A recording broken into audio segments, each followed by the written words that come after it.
kuwa kabiri tariki 6 Werurwe 2018 Mukura Victory Sport izaba yakira Kiyovu Sports Club.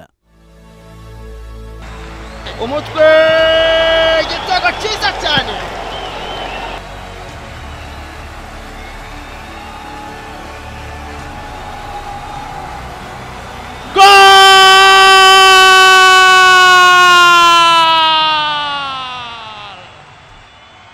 Kuwa gatatu tariki ya 7 Werurwe 2018 ikipe ya Police Football Club izaba yakira Bugesera Football Club.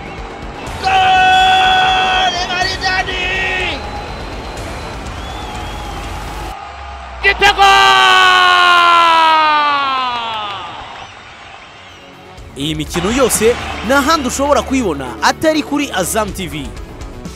Kuri fatabuguzi rya Azam TV aho uri hose ukoresheje MTN Mobile Money, Tigo Cash ndetse na Airtel Money. Dekoderi ya Azam TV iboneka mu gihugu hose. Ku bindi bisobanuro mwaduhamagara kuri 0728 502002. Mwaduhamagara kandi kuri 0788 125050. Mushobora kandi kutubona kuri 0738 202002. Azam TV, imyidagaduro kuri bose.